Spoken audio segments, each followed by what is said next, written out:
حضرت علی رضی اللہ تعالی عنہ کی سخاوت۔ ابو جعفر کہتے ہیں کہ اگرچہ انتقال کے وقت حضرت علی رضی اللہ تعالی عنہ کی سالانہ آمدنی 1,00,000 درہم تک پہنچ گئی تھی، لیکن شہادت کے دن آپ پر 17,000 درہم قرض تھے۔ میں نے لوگوں سے پوچھا کہ آخر اتنا زیادہ قرض آپ پر کیسے ہو گیا؟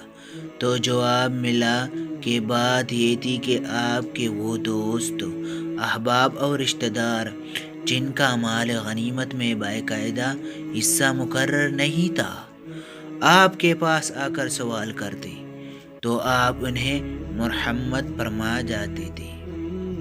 آپ کے وفات کے بعد حضرت حسن رضی اللہ عنہ نے آپ کی جائیداد 2 غیر بیچ کر قرض ادا کیا اور ہر سال حضرت علی رضی اللہ عنہ کی طرف سے 100 غلام آزاد فرمایا کرتے تھے۔